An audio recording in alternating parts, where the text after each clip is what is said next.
जय हिंद। आप सभी का स्वागत है आपके अपने YouTube channel belong to teaching centre में। तो आज हम लोग उपस्थित है अपने भौतिक विज्ञान के दूसरे क्लास में, यानी इस सप्ताह के दूसरे क्लास में हम लोग उपस्थित है। Welcome to all guys in your physics classes. हम लोग अभी पढ़ रहे हैं चैप्टर 4, जिसका नाम है विद्युत धारा यानी इलेक्ट्रिक करंट, जिसमें अभी तक हम लोगों ने पढ़ा है विद्युत धारा, इलेक्ट्रिक करंट, विभव यानी पोटेंशियल एंड विभवांतर, दैट मीन्स पोटेंशियल डिफरेंस। कल हमने पढ़ा आवेशों का प्रवाह, that means flow of charge. मैं स्टार्ट जब किया था चैप्टर, उसी समय आप लोगों को बताया था कि आवेश का एसआई मात्रक क्या होता है, तो कूलम। मैंने आप लोगों को पहले ही बताया था। अब चलिए जब आगे हम चलते हैं इस चैप्टर में, तो इस चैप्टर में जब आगे चलेंगे तो हमारा अगला टॉपिक होगा सेल या बैटरी। सेल क्या होता है, बैटरी क्या होती है, इसके बारे में हम लोग आज जानेंगे। तो इटली के एक वैज्ञानिक थे, महान वैज्ञानिक, इटली के एक महान वैज्ञानिक थे जिनका नाम था अलेसांद्रो वोल्टा। उन्होंने क्या किया, सोचा कि एक ऐसा सरल स्रोत बनाया जाए, एक ऐसा सिंपल सोर्स बनाया जाए जिससे विद्युत धारा लगातार मिल सके, यानी उसमें कटौती ना हो सके। तो उसके लिए उन्होंने प्रयोग किया, प्रयोग करके एक वोल्टीय सेल बना दिया। क्या बनाया, सेल बनाया, और उनके सम्मान में, उनके ऑनर में उसका नाम रखा गया वोल्टीय सेल। आप लोगों को दिखाई दे रहा होगा एक फिगर। ये डायग्राम जो है आप लोग बना लीजिएगा। ये डायग्राम है सेल का। आप लोग देखे होंगे टॉर्च में बैटरी डाली जाती है, रिमोट में बैटरी डाली जाती है, बहुत सारी ऐसी युक्तियां होती हैं जिसमें बैटरी डाली जाती है। बैटरी होता क्या है, सेल होता क्या है, उसी के बारे में चर्चा करेंगे हम लोग। अलेसांद्रो वोल्टा जो थे, सर्वप्रथम 1976 ईस्वी में एक ऐसा सरल स्रोत बनाते हैं, एक ऐसा सिंपल सोर्स बनाते हैं जिससे विद्युत धारा जो है वो लगातार प्रवाहित हो सके, रुके नहीं। तो एक सेल का निर्माण करते हैं। तो सेल में देखिएगा आप लोग, एक तरफ उठा हुआ भाग रहता है, दूसरे तरफ उस पेंदी की तरफ प्लेन भाग होता है, यानी नीचे में उसे खड़ा किया जा सकता है, प्लेन रहता है, लेकिन ऊपर आप लोग देखेंगे कि थोड़ा सा उठा हुआ भाग होता है। ऊपर उठे हुए भाग पर धन ध्रुव होता है, दैट मीन्स पॉजिटिव टर्मिनल होता है, और नीचे जो प्लेन रहता है वहां पर ऋण ध्रुव होता है, निगेटिव टर्मिनल या पोल भी हम उसे कह सकते हैं। तो सबसे पहले आपका मैंने ये इसलिए लिखा है ऊपर कि इटली के वैज्ञानिक अलेसांद्रो वोल्टा ने इसका आविष्कार 1976 ईस्वी में किया। कि आपका ऑब्जेक्टिव क्वेश्चन बार बार पूछा जाता है कि वोल्टीय सेल या बैटरी का आविष्कार किसने किया, तो अलेसांद्रो वोल्टा ने किया। कब किया, 1976 ईस्वी में किया। वोल्टीय सेल किनके सम्मान में वोल्टीय सेल कहा जाता है, या किस वैज्ञानिक के सम्मान में वोल्टीय सेल नाम रखा गया, तो अलेसांद्रो वोल्टा के सम्मान में। या आपका यह भी क्वेश्चन आ सकता है कि बैटरी का दूसरा नाम क्या है, तो वोल्टीय सेल। या अलेसांद्रो वोल्टा ने क्या बनाया, तो सेल या बैटरी। तो सबसे पहले चलिए मैं बोर्ड पे हम लोग देखते हैं सेल एवं battery, cell and battery. Italy के वैज्ञानिक अलेसांद्रो वोल्टा ने सर्वप्रथम 1976 में एक ऐसे सरल स्रोत का आविष्कार किया जिससे विद्युत धारा लगातार मिल सके, अतः उनके सम्मान में इसका नाम वोल्टीय सेल रखा गया। We talk about cell and battery. Italian scientist Alessandro Volta first invented such a simple source in 1976 from which electric current could be supplied continuously. Hence it was named voltaic cell in his honor. यानी अलेसांद्रो वोल्टा ने battery बनाया, इसके लिए उनके सम्मान में, उनके honour में इसका नाम वोल्टीय सेल भी रख दिया गया। वोल्टीय सेल होता क्या है, अब इसके बारे में जानेंगे। ये तो हमने बनाया कि एक ऐसा सरल स्रोत है जिससे कभी विद्युत धारा लगातार प्रवाहित होती है, कभी इंड नहीं होती है। सेल एवं बैटरी एक ऐसी युक्ति है जो अपने अंदर हो रहे रासायनिक अभिक्रिया द्वारा सेल के दोनों इलेक्ट्रोडों के बीच विभवांतर बनाए रखती है। अब देखिए इसमें दो बिंदु है, एक बिंदु ये है, एक बिंदु ये है, ये ऐसे जुड़ा हुआ है। केमिस्ट्री में मैं आप लोगों को कैथोड एनोड पढ़ाया था, आप लोगों को याद होगा। एक पे धन ध्रुव होता है, एक पे ऋण ध्रुव, यानी negative terminal and the positive terminal. अब देखिए ये एक ऐसी युक्ति है, एक ऐसा डिवाइस है, कौन? सेल। सेल एक ऐसा डिवाइस है या बैटरी एक ऐसी डिवाइस है, इसके अंदर क्या होता है, रासायनिक अभिक्रियाएं होती हैं, केमिकल रिएक्शंस होते रहते हैं, जिसके कारण क्या होता है कि दोनों बिंदुओं पर, दोनों इलेक्ट्रोडों पर विभवांतर बनाए रखती है। हमने विभवांतर जब पढ़ाया था तो विभवांतर में आपको बताया था कि विभव का अंतर, दैट मीन्स पोटेंशियल डिफरेंस। तो ये रासायनिक अभिक्रिया के फलस्वरूप ये एक ऐसा डिवाइस है, एक ऐसा यंत्र मान सकते हैं जो कि दोनों बिंदुओं के बीच में विभवांतर को रासायनिक अभिक्रियाओं के फलस्वरूप बनाए रखता है। यानी सेल या बैटरी एक ऐसी युक्ति है, एक ऐसा डिवाइस है जो कि उनमें हो रहे रासायनिक अभिक्रियाओं को दोनों इलेक्ट्रोडों के बीच विभवांतर को क्या करता है, बनाए रखता है, समान रखता है। A cell and battery is a device that maintains a potential difference between two electrodes of a cell by a chemical reaction taking place inside it. इनमें जो रासायनिक अभिक्रिया इसके भीतर जो होती रहती है, इसके प्लस और माइनस के बीच में पोटेंशियल डिफरेंस जो है हमेशा बरकरार रखती है। ऐसी ही युक्ति को, ऐसे ही एक युक्ति है, एक डिवाइस को हम लोग सेल या बैटरी कहते हैं, या एक ऐसा युक्ति जो कि अपने अंदर हो रहे रासायनिक अभिक्रियाओं के द्वारा दोनों इलेक्ट्रोडों के विभवांतर को बनाए रखता है, उसी को हम लोग सेल या बैटरी कहते हैं। तो यदि आपसे पूछे कि सेल या बैटरी, तो आप लोग डिफिनीशन नीचे वाला लिखेंगे कि सेल एवं बैटरी एक ऐसी युक्ति है जो अपने अंदर हो रहे रासायनिक अभिक्रियाओं द्वारा सेल के दोनों इलेक्ट्रोडों के बीच विभवांतर बनाए रखती है। ऊपर वाला जो है वो आपके ऑब्जेक्टिव क्वेश्चन के लिए इंपॉर्टेंट है कि किसने इसकी खोज की, कब की, और इसका नाम उनके ऑनर, उनके सम्मान में क्या रखा गया। A cell and battery is a device that maintains a potential difference between two electrodes of a cell by a chemical reaction taking place inside it. यानी इसके अंदर जो रासायनिक अभिक्रिया होती है उसके द्वारा दोनों इलेक्ट्रोडों पर विभवांतर बनाए रखने वाला युक्ति या डिवाइस बैटरी या सेल कहलाता है। तो उम्मीद है आप लोग समझ गए होंगे कि सेल की खोज किसने की, अलेसांद्रो वोल्टा ने। कब की? 1976 में। उनके सम्मान में इसको क्या कहा जाता है, इसका नाम क्या रखा गया, वोल्टीय सेल रखा गया। और ये किसे कहते हैं, तो ये इतनी बातें इस कंसेप्ट में आपकी क्लियर हो चुकी हैं। तो चलिए इसको फटाफट नोट कीजिए, उसके बाद चलते हैं आगे।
जैसा कि हम लोग पढ़ रहे हैं अभी सेल या बैटरी, सेल के बारे में हमने जान लिया कि सेल क्या होता है, उसका नाम क्या होता है, उसका आविष्कारक कौन है और उसका आविष्कार कब हुआ।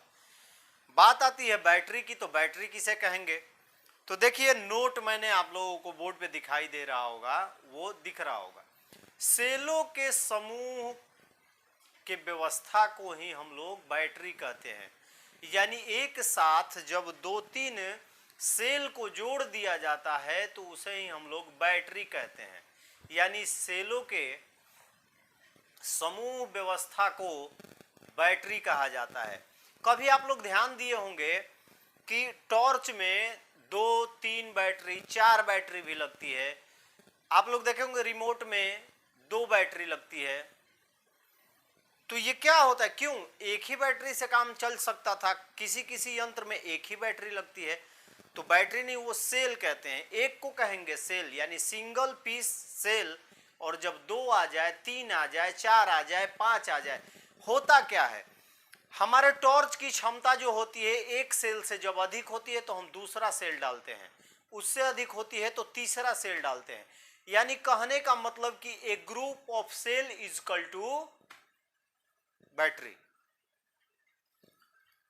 या the cell group arrangement, the group arrangement या grouped arrangement of cell is called battery. यानी जब हम एक साथ 1, 2, 3, 4, 5, 6 जितना हो सके बैटरियों को एक साथ, सेलों को एक साथ जोड़ते हैं तो उसे हम बैटरी कहते हैं। देखिए आप लोगों को मैंने नोट में लिखा है, सेलों की समूहित व्यवस्था को ही बैटरी कहा जाता है। समूहित दैट मीन्स प्लस माइनस जो होगा एक अरेंजमेंट होगा, असेंडिंग ऑर्डर में होगा। देख रहे हैं, ये इसका ऊपर वाला भाग, ये नीचे वाला भाग, फिर इससे जुड़ा हुआ है ऊपर वाला इसका भाग, फिर इससे जुड़ा हुआ है ऊपर। ये एक समूहित भाग है, व्यवस्थित भाग है। जैसे एक ऊपर वाला भाग और इसको उल्टा करके दोनों को चिपका देंगे तो इससे विद्युत धारा प्रवाहित नहीं होगी, क्योंकि प्लस एंड माइनस, आपको मैं बताया, ऋण और धन आवेश एक दूसरे को, मैंने कल बताया था आपको, प्लस प्लस एक दूसरे को विकर्षित करते हैं, अटैच नहीं करते हैं, लेकिन प्लस माइनस एक दूसरे की ओर आकर्षित होते हैं। तो इसका प्लस माइनस इसके प्लस को आकर्षित कर रहा है, इसका माइनस इसके प्लस को आकर्षित कर रहा है। देखिए यहाँ पे ये आपका एक डायग्राम है, बड़े वाला जो चिन्ह है वो प्लस है और छोटा वाला जो चिन्ह है वो माइनस है। That means positive terminal and negative terminal. A grouped arrangement of cell is called battery. यानी किसी भी सेल के समूहित व्यवस्था को हम लोग बैटरी कहते हैं। अब आप लोग समझ गए होंगे कि किसी टॉर्च में या किसी अन्य यंत्र में 3-4 सेल क्यों डाले जाते हैं। अब ये तो बात हमारी थी सेल और बैटरी की। तो सेल किसे कहेंगे, सिंगल पीस, यानी एक रहेगा तो सेल है, जुड़े रहेंगे आपस में तो बैटरी है। कब, जब उनकी संख्या एक से अधिक हो तब उसे बैटरी कहेंगे। अब पढ़ेंगे हम लोग इलेक्ट्रिक सर्किट, विद्युत परिपथ। क्या पढ़ेंगे, विद्युत परिपथ। आपके सामने एक डायग्राम दिख रहा होगा। हम क्या करते हैं कि टॉर्च के एक बल्ब को लेते हैं, 2 तांबे के तार को लेते हैं। जैसे ही हम शुष्क जो सेल है हमारा, जो ड्राई बैटरी है, सेल है, उसके दोनों छोर पे दोनों तारों को जोड़ देते हैं और जो बल्ब है हमारे टॉर्च का उसके ऊपरी भाग तथा निचले भाग, देखिएगा आपके जो टॉर्च के बल्ब रहते हैं ना, तो ऊपर की ओर एक ऐसा करके सोल्डरिंग किया हुआ काला रहता है और उसके एक नीचे पेंदी में, यहां पे नीचे की तरफ पेंदी में सोल्डरिंग रहता है। तो ये क्या होता है, यहां पे होता क्या है, अब देखिए हम क्या करते हैं कि एक नीचे वाले भाग पे तार को सटाते हैं, एक ऊपर वाले भाग को तार से सटाते हैं। किसके, एक टॉर्च के बल्ब को ऊपर वाले तथा नीचे वाले भाग में बैटरी के दोनों छोर से जोड़कर जब सटाते हैं तो देखते हैं कि हमारा विद्युत बल्ब जो है वो जल चुका है। लेकिन जैसे ही बैटरी के किसी सिरे या टॉर्च के बल्ब के किसी सिरे से तार को हटा देते हैं तो हमारा बल्ब जो है वो उसी समय बुझ जाता है। तो इससे आपको क्या समझ में आता है, आपके दिमाग में कौन सी थॉट आती है, क्या सोचते हैं आप इसके बारे में। यानी कि जब कोई परिपथ या कोई पथ बंद है, बंद मतलब यहां पे जब हम यहां पे देख रहे हैं टॉर्च के बल्ब के साथ जब जोड़ देते हैं तो ये बंद हो गया, क्लोज हो गया, क्योंकि ये दोनों सिरों से बैटरी से भी सटा हुआ है और ये टॉर्च के बल्ब से दोनों सिरा सटा हुआ है, तो ये क्या हो गया, ये जो इसका रास्ता था ये पूर्णतः ब्लॉक हो गया। यानी जब ये ब्लॉक रहता है, बंद रहता है, तो विद्युत धारा प्रवाहित होती है, फ्लो ऑफ चार्ज जो है वो चलता है, फ्लो ऑफ इलेक्ट्रिक करंट चलते रहता है। लेकिन जैसे ही इसमें गैप आ जाता है, जैसे ही बल्ब के किसी सिरे या बैटरी के किसी सिरे से हम तार को हटा देते हैं, हमारा पथ जो होता है वो टूट जाता है, विद्युत धारा प्रवाहित नहीं होती है। यानी विद्युत परिपथ वह पथ जिससे होकर विद्युत धारा प्रवाहित होती है, उसी को हम लोग विद्युत परिपथ कहते हैं। ये आपका डिफिनेशन हो गया किसका, इलेक्ट्रिक सर्किट का। यानी जिस पथ से विद्युत धारा प्रवाहित होती है उसी को हम लोग विद्युत परिपथ कहते हैं। यानी मैंने आपको एक्सपेरिमेंट इसलिए कराया ताकि आपके समझ में आ जाए। एक टॉर्च के बल्ब को लेते हैं और उसके साथ एक शुष्क बैटरी को लेते हैं, ड्राई सेल को लेते हैं। उसके ड्राई सेल के दोनों सिरों की ओर हम तार को क्या करते हैं, अटैच कर देते हैं दोनों तारों को, और उसके बाद बल्ब के दोनों छोरों पर, एक ऊपर और एक नीचे की तरफ, उस पर टच करते हैं तो वो बल्ब जलने लगता है। यानी एक बंद पथ पर, एक क्लोज जो वे है उसमें क्या होता है, विद्युत धारा प्रवाहित होता है। लेकिन जैसे ही वो क्लोज वे कहीं से टूटता है, ओपन हो जाता है, तो विद्युत धारा प्रवाहित नहीं होता है। हिंदी वाले देखेंगे, विद्युत परिपथ तांबे के तार के दो टुकड़ों की सहायता से टॉर्च के एक बल्ब को तथा एक शुष्क सेल को जोड़ने पर बल्ब जल जाता है, परंतु तार के किसी भी सिरे को शुष्क सेल से हटा देने पर बल्ब बुझ जाता है। इस प्रयोग से स्पष्ट होता है कि विद्युत धारा प्रवाह तभी हो सकता है जब पथ पूरा हो, अर्थात बंद हो। यानी जब कोई पथ पूरा है, क्लोज है, बंद है, तभी विद्युत धारा प्रवाहित होगी। अब आपका डिफिनेशन नीचे है, शॉर्ट के लिए, छोटे क्वेश्चन के लिए, आपके लघु उत्तरीय क्वेश्चन के लिए। जिस पथ से विद्युत धारा का प्रवाह होता है, का छूट गया है, यहां लिख लीजिएगा। जिस पथ से विद्युत धारा का प्रवाह होता है उसे विद्युत परिपथ कहा जाता है। यानी जिस पथ से विद्युत धारा प्रवाहित होती है वही उसका विद्युत परिपथ कहलाता है। फटाक से इसको नोट कर लीजिए, इसके बाद इंग्लिश वालों का भी डिफिनेशन मैं लिखवाता हूं।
We talk about electric circuit. First off, we take two pieces of copper wire and one dry cell and one bulb of torch. We add a copper wire the out and inside of dry cell. Then he touched to torch bulb upper and inner side. Then we look, the torch bulb is light up. But when the remove the wire to dry cell, the bulb is removing, not light up. Look at the board and find out this experiment. By connecting a bulb of a torch and a dry cell with the help of the two pieces of copper wire, the bulb lights up. But when either end of the wire is removed from the dry cell, the bulb gets externally used. From this experiment, it is clear that electric current can only flow when its path is completed. that is it is closed. When the path is closed, the electric current flow in this. But when the path is broken, the electric current is not follow in this. So the path through which the effect of electric current takes place is called an electric circuit. उम्मीद है आप लोगों को समझ में आ गया होगा। तो चलिए आज का ये इस चैप्टर का अंतिम टॉपिक है, तो कल फिर मिलेंगे। तब तक के लिए आप सभी को जय हिंद। अपना ख्याल रखिए, बड़ों का सम्मान कीजिए। इसको नोट कर लीजिए।